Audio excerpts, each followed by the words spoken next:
ça fait beaucoup trop de temps. Ça fait plus de 30 ans, Oyo, Rwanda, azo dominé, azo boma, azo pillé, azo violé, azo babino konyo, c'est pas Rwanda, ayebani na monde entier, koleka Congo, pendant que ba minéré nyonso, ils na Congo. Mais tant que qu'on a monique, makamwe komi ko mapolele, na monde entier ba comprendre que Kagame c'est un pilleur voleur. Kagame a tiré sur le côté, peut pas découvrir que ba complicité qui m'a cassé, que ce soit les Américains, les Français, les Belges, même les pays africains. Ba tu es belé parce que Kozua, Oza ba minérer na biso, mais Moutou qui à la tête, qui à la base, pour ba minérer bimaka, c'était Rwanda. Parce na Katanga, na mona Nzambe apona batu, ba sambelaka pona Congo. Ça fait plusieurs années, bateau na bima na ba ville té, bazalaka na ba village ba sambelaka pona Congo. Na kati na bango, baza koyé baté dans l'état où nous sommes, quelle est la volonté de Dieu sur le Congo. C'est ça le problème. Au bateau ba yé ba que volonté en Nzambe za nini na Congo. Mais ce que on dit volonté en Nzambe té aux à la par-ci par-là, puis on va dire c'est dans la volonté de Dieu qu'on trouve la réussite. Mama et nani bino pona ko immortaliser mariage na bino et kokuté bino mbongo ebele na agence Okita 3 cérémonies photo vidéo na $400 ya pamba coutumier religieux na civil na $400 ya pamba oui na lobby bien na $400 ya pamba pona ko contacter biso sur Facebook obeti Dieudonné Okita soko lingi na appel normal ozwi biso na numéro oyo 082 51 43 569 na lobby bien 082 51 43 569 Bongisa Libre. Voilà, merci de nous suivre sur Malumba Officiel Télévision, mesdames et messieurs. Bonjour partout dans le monde, vous allez suivre cette émission. Bonjour à tous ceux qui me connaissent. S'il vous plaît, continuez de vous abonner massivement sur Malumba Officiel Télévision. Vous ne serez jamais déçus. La vôtre, Nadia GB, est là pour vous communiquer. Alors, nous voulons un peu parler sur la Bible, nous voulons un peu parler sur les hommes de Dieu. Vous savez que ces derniers temps, les hommes de Dieu nous donnent de matière. Les réseaux sociaux, matière et Kezoni, sujet de part et d'autre. Voilà pourquoi nous avons cherché un homme de Dieu qui parle très bien, un prophète qui craint l'Éternel jusqu'à aujourd'hui. Je n'ai pas dit mais jusqu'à aujourd'hui, il craint encore l'Éternel. Il est dans notre plateau, avant de faire vraiment plateau, parce que je ne suis pas seule dans le plateau, je suis avec Nadine Elé, c'est avec elle, on va très bien animer cette émission, vous connaissez là déjà. Bonjour à mon boss, bonjour à ma mère, maman Pasteur Bat, je t'aime beaucoup maman, bonjour là-bas tout Bolingara Nadia, j'ai tellement ébélé, aussi si tu parles le même langage que moi, côté Nadine laisse mon na plateau Nabiso. Bonjour Nadine. Bonjour ma conscience chérie Nadia GB, bonjour à tout le monde, bonjour à tous mes fidèles et à Malumba Officiel de télévision. Bonjour à Balandi Nabiso Nyon, Sobankana Bakulakano, Somote Nabino Angwana, simple savante Nabino, maman côté Nadine c'est pas que Nadine Nadine du média, ouais, quand ça va teke na mola itopé na mozindo, ah manila rami na côté Lingala. On a dit finance côté Lingala et ça Dieu qui tombe. Si la bien sur la vie, c'est un grand homme de Dieu. On a manié la canamola, il topé la musique. En tout cas, awa, tu retournes à Mituna Nyon, sur tout le monde. Vous allez toujours brancher na Malumba Officiel de télévision.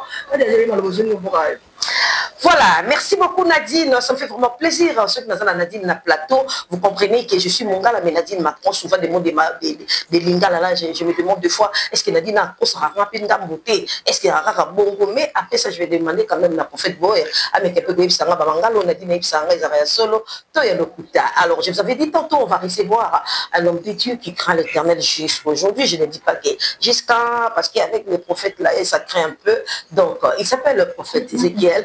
C'est avec lui, on va essayer un peu d'entretenir Akendaki na Rwanda, pour la bisoko, aye nango, Mikolo toko banga. Parce que tout le monde est Rwandais, mais il est tout le monde Équateur. ça craint. Les autres, ça me doute, moi, belé. Est-ce qu'il est toujours congolais, toi, à capé congolais? Pour batouba, pour banga, pour qu'il découvre, mais il est, Azaki Kuna, Atamboli, Goma, Rwanda, Bukavu, ici, Kabatouba, pour banga, à Kindaki. Bonjour, prophète Ezekiel. Bonjour, ma soeur. Vous allez bien? Oui, je vais bien, merci. Il y a quoi? Malili. Non, mais. Attaque les cas qui n'a moi annonce nanga, il y a moi frustré ou comment? Na début de l'année, bon, donc auquel moment ma langue autant de matin. C'est comme ça, non? La vie décolle, maman, comment il faut jouer nos productions, j'allais. Ah, oui, voilà, alors vous savez que ceux qui t'ont dit homme de Dieu, tu auras vraiment l'émission bon côté, nous voulons quand même demander la présence de Dieu, l'homme de Dieu, tout c'est vraiment prière, nous pousser pour tout fond là, vraiment émission de son malade. Seigneur Jésus, nous te bénissons. Tu es Dieu d'amour, Dieu de miséricorde. Chez toi, il n'y a pas d'hasard. Ce que j'ai à te demander, nous ne pouvons rien sans le Saint-Esprit. Nous avons besoin de ton Esprit Saint afin de nous enseigner.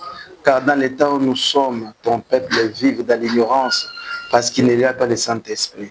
Or, dans le temps où nous sommes, nous devons regarder que le Saint-Esprit parce que nous sommes dans le temps de la fin. J'ai béni mes soeurs qui sont là. J'ai béni aussi toutes les personnes qui sont en train de nous suivre et ceux qui vont nous suivre. Je veux que la paix du Seigneur leur soit accordée dans le nom de Jésus. Amen. Amen. Amen. En tout cas, moi j'aime la bénédiction. Bénédiction, on a yambi ango pe na silango na makila yesu. Motoko ibate. Papa to kuti déjà na ba question. Question au penza ba tunya ango mingi pe etiki un peu ba to ko koyeba. Au Kindaki, na Rwanda, récupérer la coupe, si je peux dire comme ça. C'était l'objectif, c'était quoi? Et puis pourquoi il fallait qu'il na Rwanda aussi longtemps que Congo na Rwanda, toi na moi, bah, tu raïma trop yo, kana vraiment malam mais yo qui quand même osé pour kotati kuna au monde la paix pour ma coupe pour ya na on a c'était quoi l'objectif? Bon, na seki na nous puisque ils en a battu tout sambela pour na mboka ba na stade ba bengisi batu ba bengisi ba konza mboka ba bengisi ba pesi ba mbongo tout mais na kati na bango baza koye baté dans le temps où nous sommes quelle est la volonté de Dieu sur le Congo. C'est ça le problème au batu ba yeba que volonté en Nzambe za nini na Congo. Mais ce qui est une volonté en Nzambe aux à la par-ci par-là, c'est dans la volonté de Dieu qu'on peut vous la réciter. Naboïté, ça fait plus de 25 ans, j'étais dans Katanga, Namona Nzambe, Apona Batu, Basambela, Apona Congo. Ça fait plusieurs années, Batu, Babima, Bavilité, Bazalaka, Village, Basambela, Apona Congo. Mais, Ezakane dit qu'on il y a Israël, tant basé na Boumbu na Égypte. Et tant que Nzambe a tindaki Moïse pour de façon qu'il a libéré Kolela ya bana nae pour Kolela wana ekomaki ti na mato ya Nzambe. Eza neti Congo. Bato banaye ko sambela pona Congo kala. Mais eloko o Nzambe a tindaki ngai eza ya motu ya mingi. Je me disais qui suis-je pour Nzambe tinda ngai nakini na Rwanda. Bon, on va na Uganda, il faut nakina na Rwanda, Uganda. Nzamba tinga na Rwanda, na Uganda. Mais makambo na ko sala kuna na filmer yango pe na lakisa yango ba parce que makambo na ekoko kisama. C'était quoi? Na Uganda, nzamba benga soki na Uganda, comme na Uganda, sambela yebisa Nzambe une nouvelle page et banda entre Uganda na Congo RDC. Na kei na koti na Uganda na sali prière wana que une nouvelle histoire et banda entre Uganda na Congo. Et puis na Rwanda Nzambe alobaki na ngai sala prière ozwa coupe ya gloire oyo eza na Rwanda ezonga na Congo. Bon, je ne savais pas, en plein nini puisque j'ai pris l'avion, na Goma. C'est la première fois.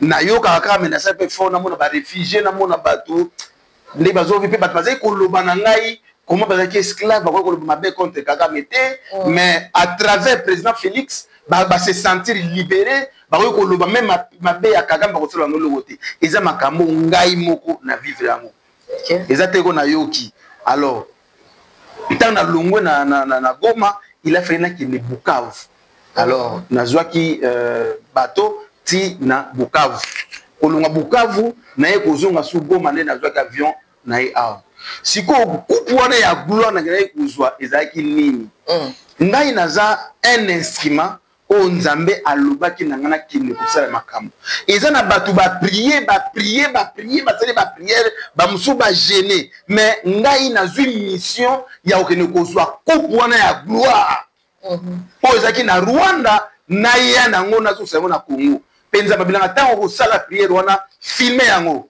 j'espère que bazo landa ngai na zo pe na filmer na ye na zongi kozonga na Congo nzona kozonga na zongi na Kinshasa 3 semaines après mon boulot est bandit koto kuna ah bon tant mon boulot est bandit pour nga tant que mutu na yeke na yeke tana sini ba prière wana guerre comme na Goma te et comme na Bukavu te à ma grande surprise ba côté on nza matinda kingai ba côté oyo eza occupé na ba Rwandais bon quand on parle de gloire na ça qui batu boy ce qui va commis histoire ya Congo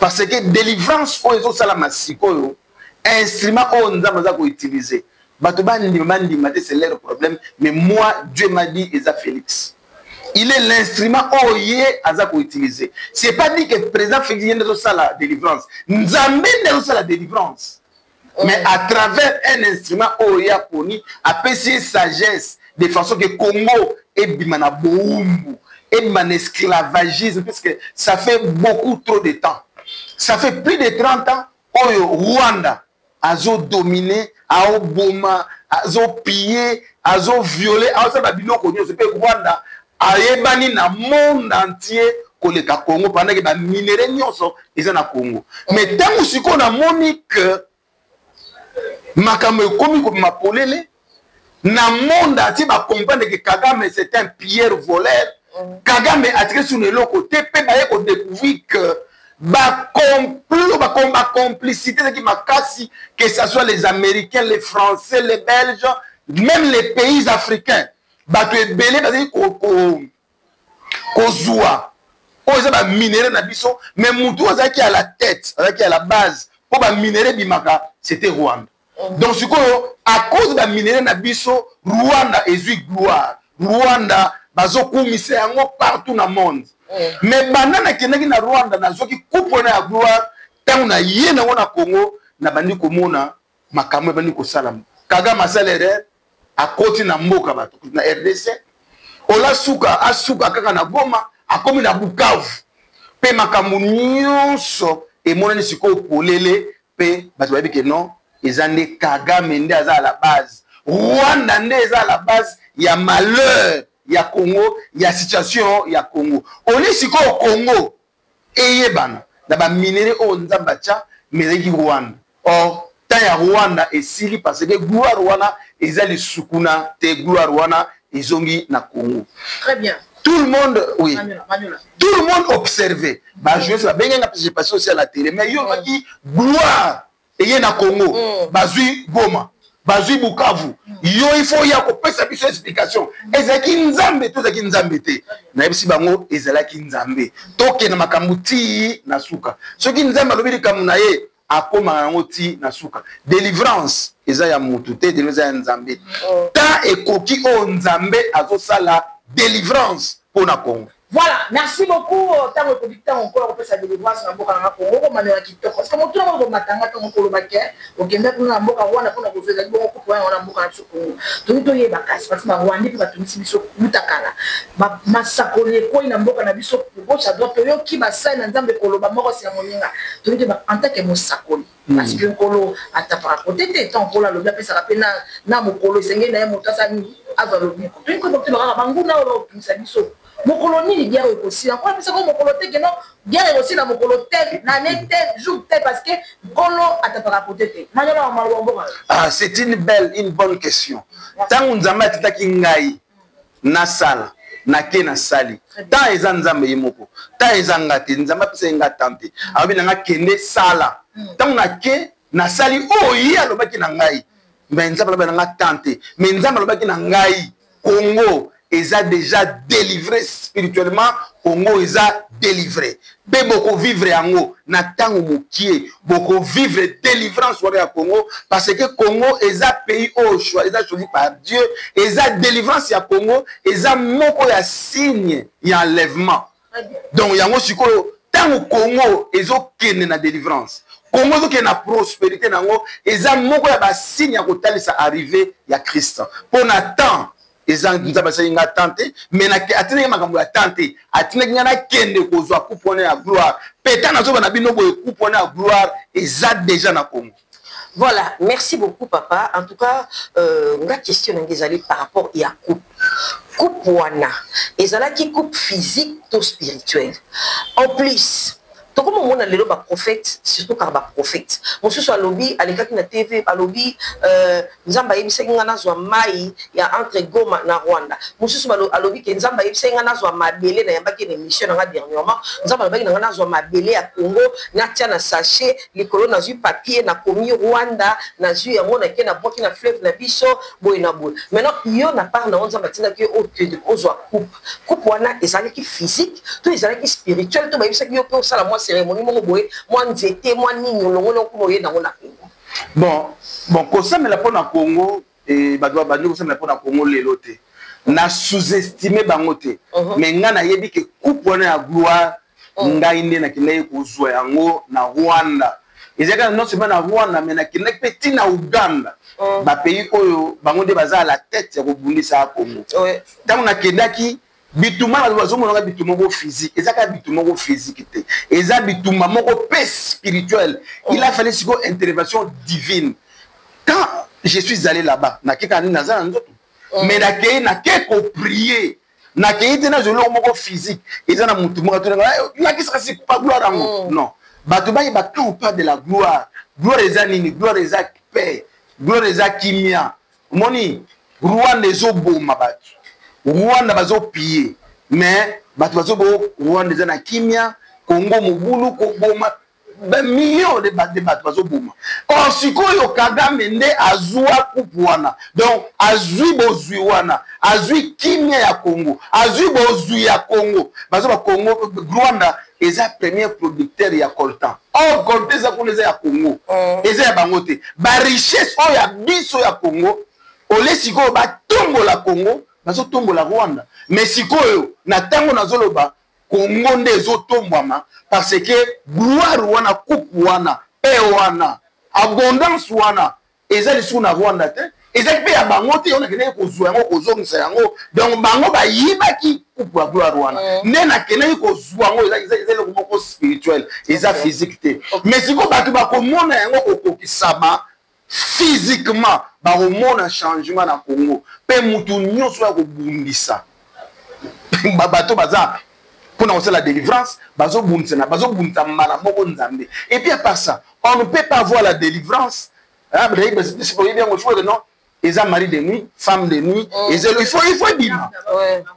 à partir à couponner à gloire nena makamunio sope oyo monani polele non seulement za Kagame mais Museveni nakati tozomona président Kenya donc nous sommes à pays ah d'accord ozomona ba français nakati donc ozomona que ezela ki lisanga ya ba pays du monde entier contre Congo il fallait que ba ba yeba nanu qui est qui mais c'est Dieu qui a fait afin que makambo comme na session oyo pour ba ba mona nakati ya Congo qui est corrompu nakati ya Congo nani oyo aza traître na monde entier nani oyo aza traître nani oyo azui loboko na ye atie na Congo ko tangisa makila il a fallu batu nyonso na bayeba sikoyo na monde entier eyebani tel pays mais zane loko moko nzambe so alinga sala délivrance ayo ko utiliser instrument oya lingi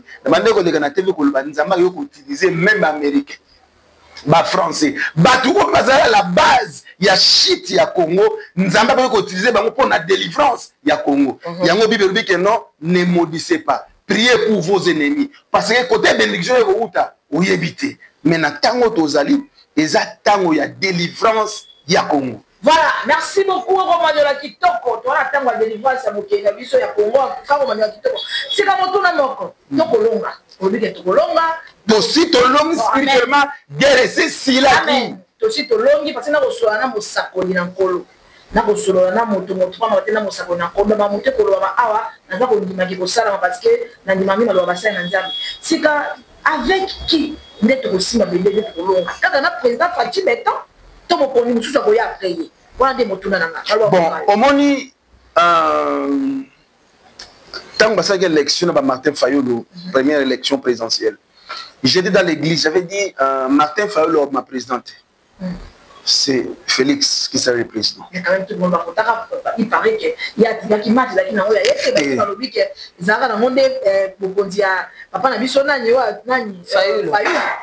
Te omoni parce que je pas consommer ça. Bon batu baloba bongo mais ngai na loba ke Félix alongaka na ba élection nyonso alongaka pona nini avant même que Félix comme président ngana sina lebisaka batu bozomona Félix yende mutu ako remplacer papa na ye bato IDPS bandimanga te babi na IDPS pa na bango eza makate ke papa ke mwana na bino mwana wana Félix yenda ko remplacer papa na bango ti tobani ko prier de ndenge nzambe alobi ke yende apona ki Félix aza na mission moko ko ba pesier pour akobisa yango na Congo eza délivrance ya Congo yango zomona aza protéger pe ana sagesse moko boye o les gens ba ko arriver ko comprendre été ba finga kai ba loba ba yo ko loba mais a toujours serein pe azaka ko continuer mission na ye po mission so kinzamba bandi na mission na mutu asukisa yango na nzela te aza na mission na ye so ki ta ekoki ya ko ya mission ye ko sala akokene na ye mutu musu akoya pour continuer mission wana comme eza délivrance c'est pas ya nzambe nzambe to sala yango mutu ko remplacer Félix à cause de la mouton nzamba kokona pour continuer encore mission au nzamba pesi pour bonheur wana peuple congolais à vivre yango peuple congolais à vivre sur richesse à vivre bonheur o nzamba tia na Congo richesse na e à vivre yango pe akobanda kalate batu ba ko vivre yango les gens vont vivre cela. Voilà, merci beaucoup, les gens vont vivre cela. Alors prophète Oli qui va nous suspendre parce que beaucoup des Congolais, moi et toi, nous vivons quand même le Congo et surtout à Kinshasa ici, tout le monde a négué pas tout bazo souffrir. Il y a certaines personnes au bazo la majorité, au bazo la lelo biso to ba pandisango, tout temps bola na micro na biso, batuba kolobake Félix a Kende, Félix a Longwa souffrance et l'équipe. Banda président Félix a Koma, dollar et kitakate, social namboka eza mabe, et boyna boyazo sala et l'autre côté, gouvernement bazaba incompétent. Mais aujourd'hui, toi, en tant qu'homme de Dieu, aujourd'hui, c'est Dieu qui a placé le président Félix. Et là, le président Félix doit rester. On montre que comme une contradiction, parce qu'il va nous rappeler, la voix du peuple, c'est la voix de Dieu. La voix du peuple, ce n'est pas la voix de Dieu. Non, Dieu n'est pas dans la majorité, Dieu aussi n'est pas dans la minorité, mais Dieu se trouve là où il y a la vérité. Donc,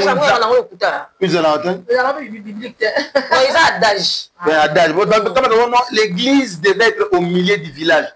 L'église catholique au milieu, l'église de Satan, l'église de Nzambe. L'église de Nzambe, vous ba catholique ba sema ko nsaba sala ba ba yibi kutumisha Congo, ba yibi mission ni ko Congo za na tango ba sangwa. Ba yibi mission Congo. Bato bakoki koloba pasi bakoki koloba papa na ngai eloko to sala bato ya muté ya mabe. Les gens ne réfléchissent pas comment c'est que naka Congo na biso et kendaki si Nzambete a été Félix tout le monde tout démêlé mais esclave na mboka na biso qui pouvait croire que Joseph président Joseph à cause de ma caméra ça la lilo qui pouvait croire ça il fallait dire qu'on nous c'est de ma polé et bien polé nani ne muta sali pour ça la bongo et c'est président Félix atako tout et le ko eza question ba liba lubate ngana ambuza ngai na ambuza mais na muluba te omoni mais makambo oyo nazoloba eza ya solo batu oyo bazoloba boko baza bato baza mitema mabe si ezaki mutu mususu azwa pouvoir wana na tango onde Kongo eseki alingaka sala nini balinga baboma ye ngai tango président Félix azoki pouvoir eza na major moko ava babuka église na biso Oui, on va parler de ça bientôt. Major na lukanga aloba na nga boye bosambela pona président vi na ye eza na maboko ya Joseph bosambela pona ye ayayi koyebisa ngai cet homme là mais nayebi te so akenda wapi parce que qui pouvait croire que bato ye ko découvrir makambo oyo yosalama complot yosalama na monde contre Congo. Si ce n'était pas la sagesse venant de Dieu, ceux qui bango basé na place wana, banga basala nini, ne peut de Congo c'est kabani, ne peut aussi bateki, il serait mieux au liama tembele na fufu au melimai nous na moka na yo que aux l'esclave na moka na yo. Maman na ngai, Congo na biso ici ekenda, mais attends vraiment na ba réflexion à pamba. Un homme qui est venu à kona poto non akoka pe kondima corruption so bazo corrompe ba généraux bazo corrompe batu po bazwa est bon il besoin andima ko ba million wana alinga ça na bien mais apparemment il avait accepté parce que Nanga lui-même qui a proclamé que président Félix président il a dit qu'il avait fait ça juste pour des clauses donc président Félix a dit ma présidente si on peut comprendre ainsi Zela Nzambe hein soka lingi accompli mission na yé très bien. Et pas Moutou. Ba raison nyon so ba ko le pas ndambe contacté. Omoni, il a répété président Félix aza instrument au nzambe ya poni pour la délivrance ya Congo. Yango nzambe nda PC sagesse wana. Na isa ka batu. Bozo mona Félix wana. Aza obino bozo kanisa te. Aza large, maza ferme, batu ba yebi ete.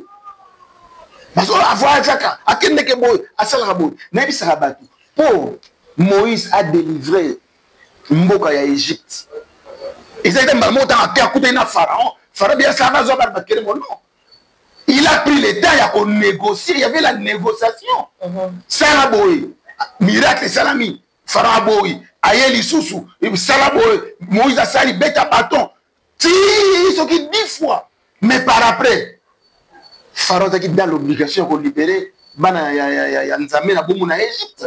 Tant le président Félix a eu pouvoir et l'autre ni na bandaki abandi ko tamo na bamboka ni ba pays d'Afrique to yokana na lingi kimia to yokana abandi to na pays na Europe to yokana bondingi bozwa ndambu botika la biso botika doka bo mutu wana ko tamola partout basé ko yeba teke miso na ko sala wana ezali pour la délivrance ya Congo mais tant wana koki il y a aucun négociation ba pays nyonso ba ya to kabola ba tika ko boma ba pays ba yoka te mais si ko to comprendre que avion ba banaye ko mata du matin au soir ezalaki uniquement pour la délivrance ya Congo ezaki et comment dire ezaki négociation ezaki dialogue ko négocier ko dialoguer a dialoguer na Kagame awa bisi Kagame mon frère.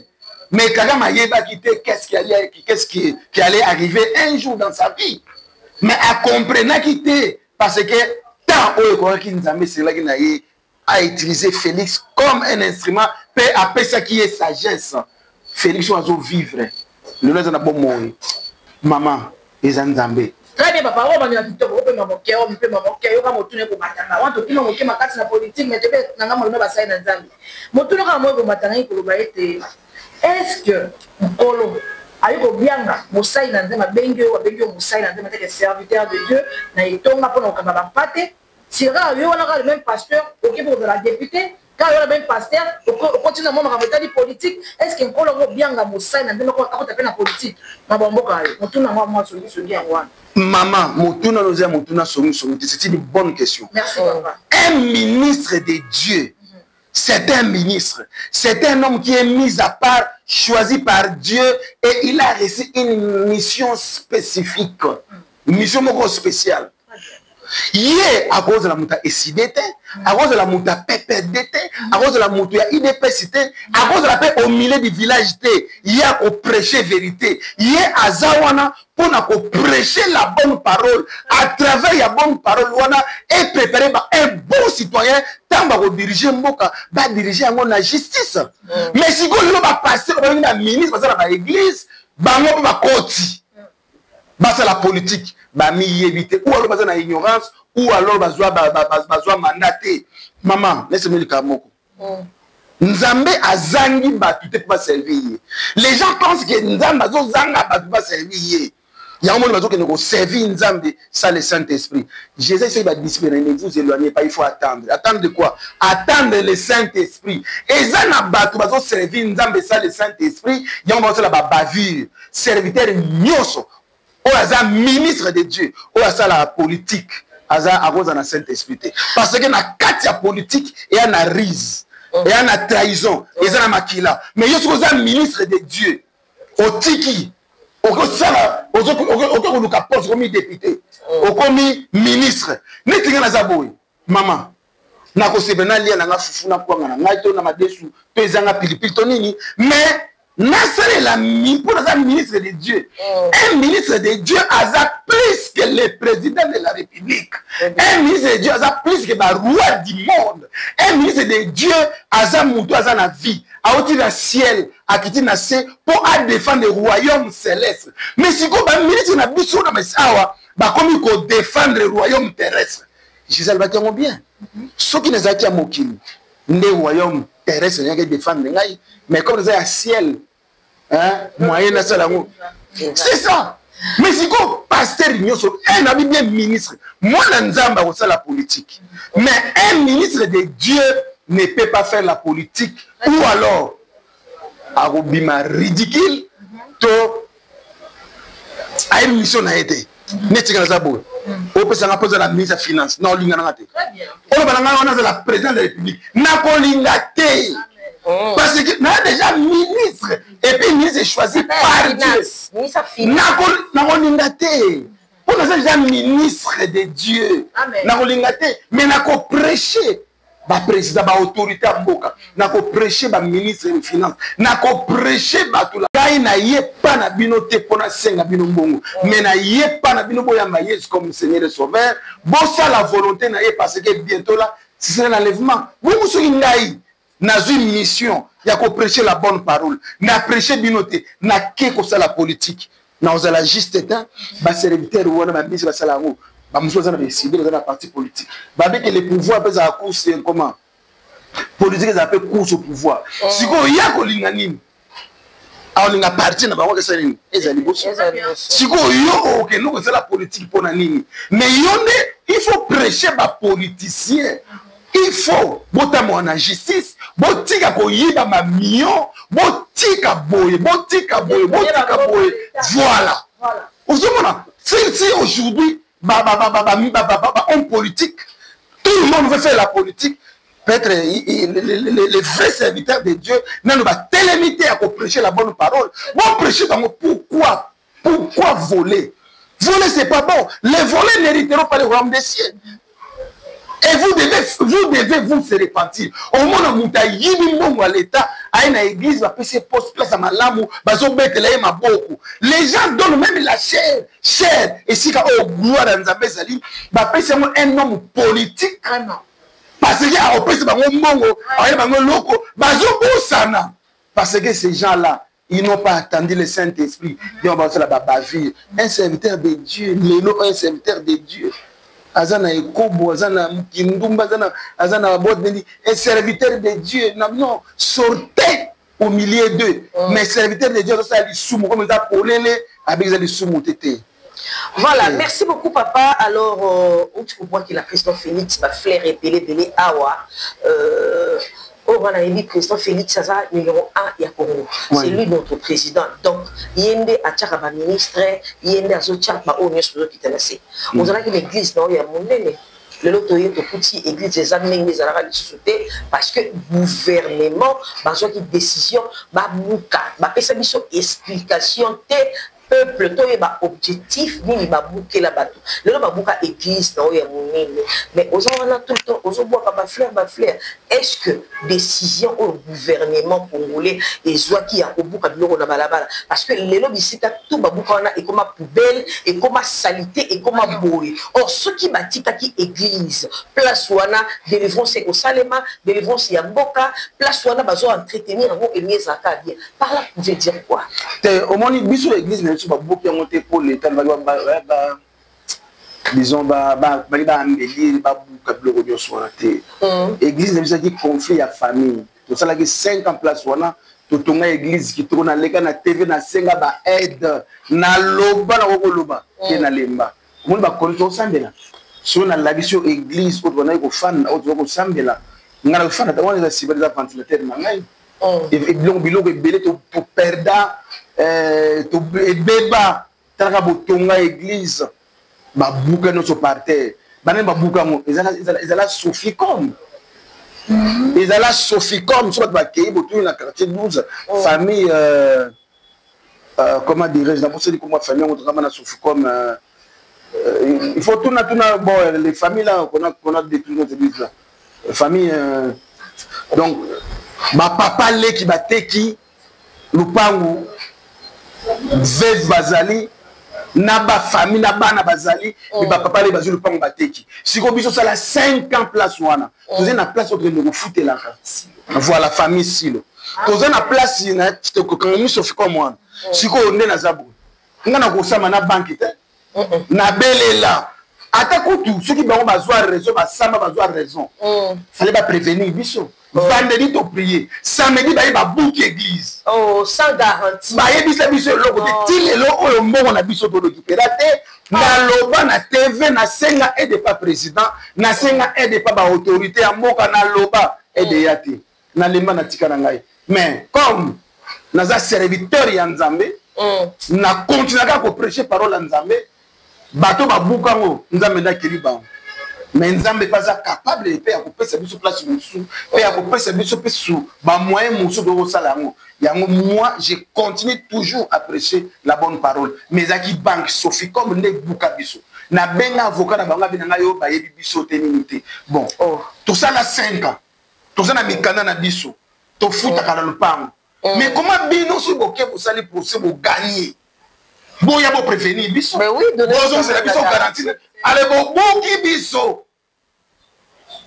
maître avocat bangazo gangela ngai avocat ya Soficom azo gangela nga na mona yango tina te yango to tika on ne pouvait rien mais na leka na TV na senga aide partout tala na senga aide église kimbangi c'est catholique na senga aide pas battu na ba musulmans mais tu trouves pas que le pays va mal parce que aux a quand même un ordre aux ana nambo on a eu la garantie bazana ngo en plus otonga kikuna obongisi oui ezaki le parent de tous locataire azana droit na parce que a pesi garantie papier opesi la qui garantie ezali mais yo opesi obeleli mbela na média et tout gouvernement et sali et l'autre côté mais on continue quand kolobake te gouvernement eza bien nzambe zo monte que tozo boiter moi muke te nazolo baboye gouvernement ezaka dans l'obligation à kopesa ngate ngai so za serviteur ya Nzambe soki bango ba booking na hotel la Nzambe dans hotel la gouvernement soki za na ba pasteur bazo hotel la président de la République hotel la gouvernement tika bango ba tel la gouvernement tel la président de la République tel ba autorité mboka ba homme politique ngai na hotel la Nzambe le gouvernement ça qu'on a peuple aux congolais aux congolais et là on peut zangité tant so ba yo émission oyo gouvernement yo ke bengisi ngai batuni ngai na mikana na kolakisa bango babuka to leki place bazo tonga so supermarché moko bowana mais babuka église ya Nzambe oyo botonga babuka yango par terre iso na zolo boye bani partout na njini moi on me connaît là-bas na quartier 12 na Soficom les gens me connaissent pank affiche à mon nez les équipes place wana so bato ba ah passer le temps toujours que le maman colonel un colonel a télé baki place wana ba soldat bazingi na lengena loba ko biso ko continuer batina message abelanga soko soba ko betanga masasi oui baba na ko bondela na ndako ko na kende bobuki église ko biso to tongi na passe vraiment mais par après il paraît colonel ngo ba ko non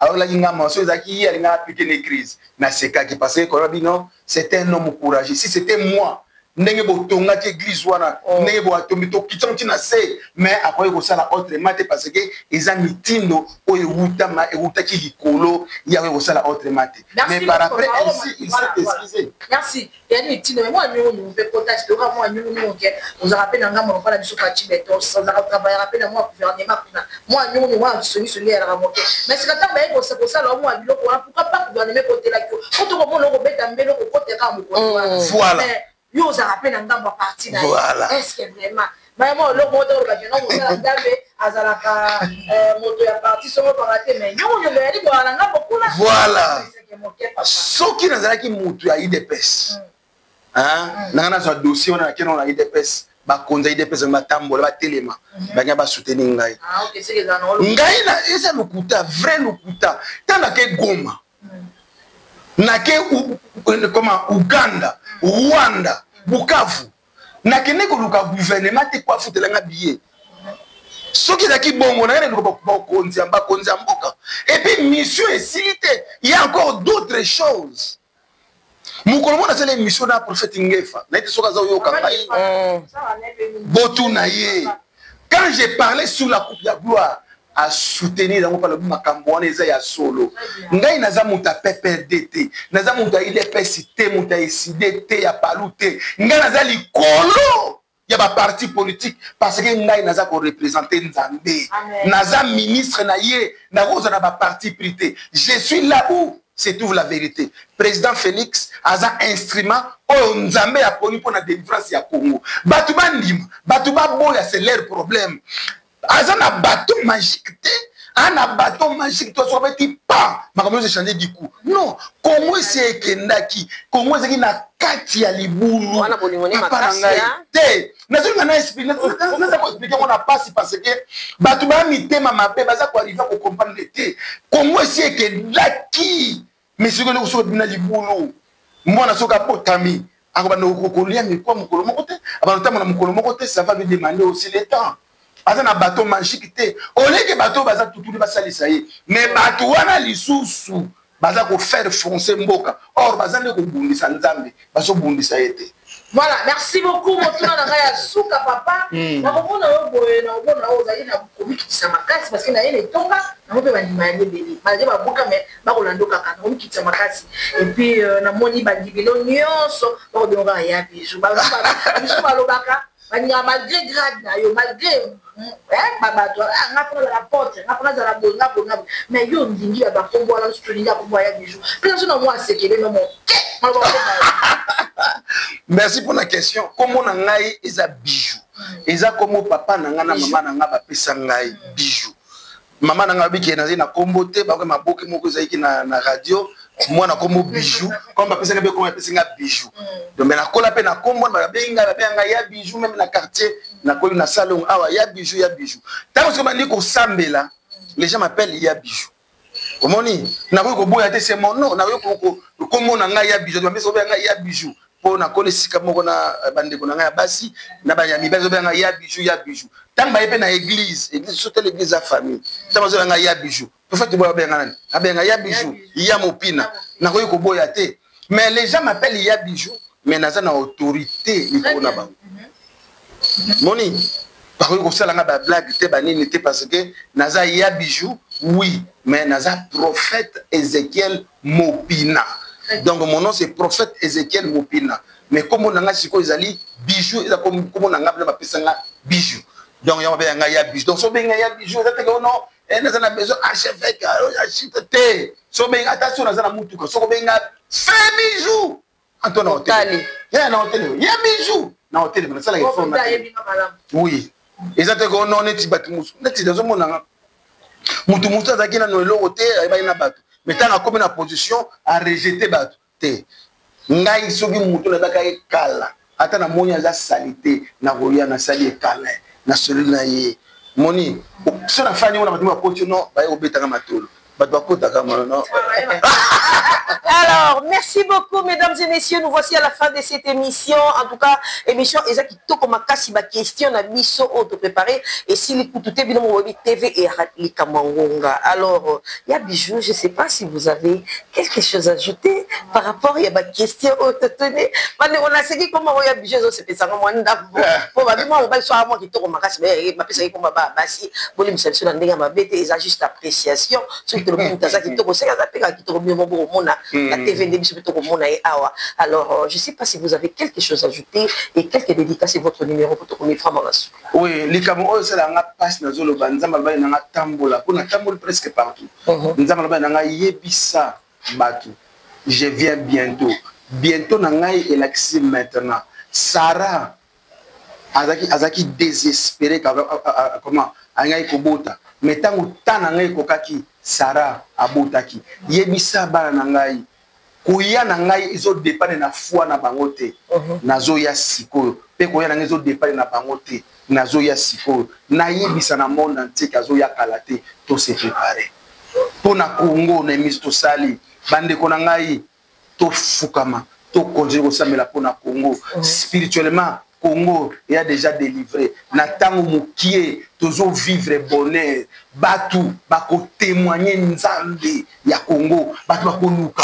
Quand ndenge ça veut pas dire mabe ya Congo, lelo na monde entier ba comprendre que non Congo ba nyokolié à cause ya bonheur ya minéraux na ye, mais batu bako ya kuluka nzambe ya Congo bokanga dato yo bako ya pe spirituellement Congo est déjà victorieux pour Nzambe atindaki basai na bazo sambela pe loko zaki motuya ezaki gloire wana pe wana o ezalaki na Congo tezozonga pe délivrance oyo salama na Congo guerre oyo sila et sili libela amen et kozonga lisusu te guerre est libela nazo ni nzama baki et libela c'est fini et kozonga lisusu te pe na ina lo eloko moko na lobaka bato batangisi makile ya peuple congolais bazo continuer kotangisa makile ya peuple congolais soki justice ya mokili et raté bango justice ya Nzambe et ko raté bango te à moi que ba se repentir dans nazolo ba awa nazolo baka pona ba congolais te baza ba traître nazolo ba pona monde entier que ce soit les américains les français les belges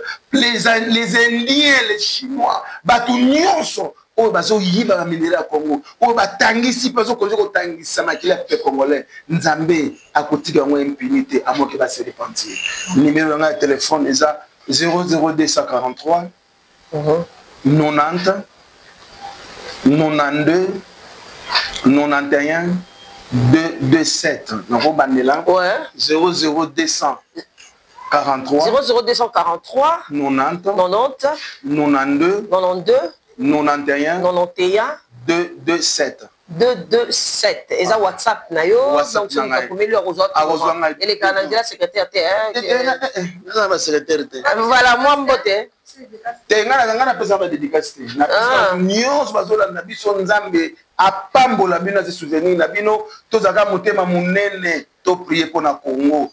Merci beaucoup. Alors, on a dit quelques dédicaces. Voilà, merci beaucoup à tout le monde. Merci à tous les fidèles à Malumbo officiel de télévision. Là, si vous avez eu les pour l'anda. Comment on a dit sur Maniola, il faut payer un musique, donc il y a le côté de là. N'a pas été abonnez-vous massivement à Malumbo officiel de télévision. Vous avez un thème immense. Merci beaucoup à Papa Boer pour la prière, pour la conseil. Merci à Papa Élisée. Merci à tout le monde. Merci aussi à Papa pour les sont bons quand même. Merci. Merci vraiment. Merci à mon boss Malumbo. Merci aussi à Jumet. Mon anti-stress GMK depuis Paris. Je te fais de gros bisous. Merci à Montréal. Merci Nadine. Alors, mesdames et messieurs, nous voici à la fin de cette émission. En fait, nous vous disons merci beaucoup d'avoir accepté notre invitation. Vraiment, aujourd'hui, c'est dimanche. Il a prêché. Il pouvait bien se reposer, mais il a accepté quand même notre invitation. Nous vous disons merci beaucoup, papa. Merci. Alors, continuez de vous abonner massivement. Regardez l'émission jusqu'à la fin. Partagez l'émission. Vous ne serez jamais déçus. En fait, Boer, merci beaucoup pour tout. Et merci à toi aussi, Nadine. Merci à Osé derrière la caméra et à Dieudonné. Merci aussi pour la montage. Continuez de vous abonner massivement sur Malumbo officiel télévision. Quant à moi, je fais des gros câlins à mes deux bébés d'amour. Samantha et Primo, maman vous aime beaucoup. Bye bye. Bye. Merci beaucoup.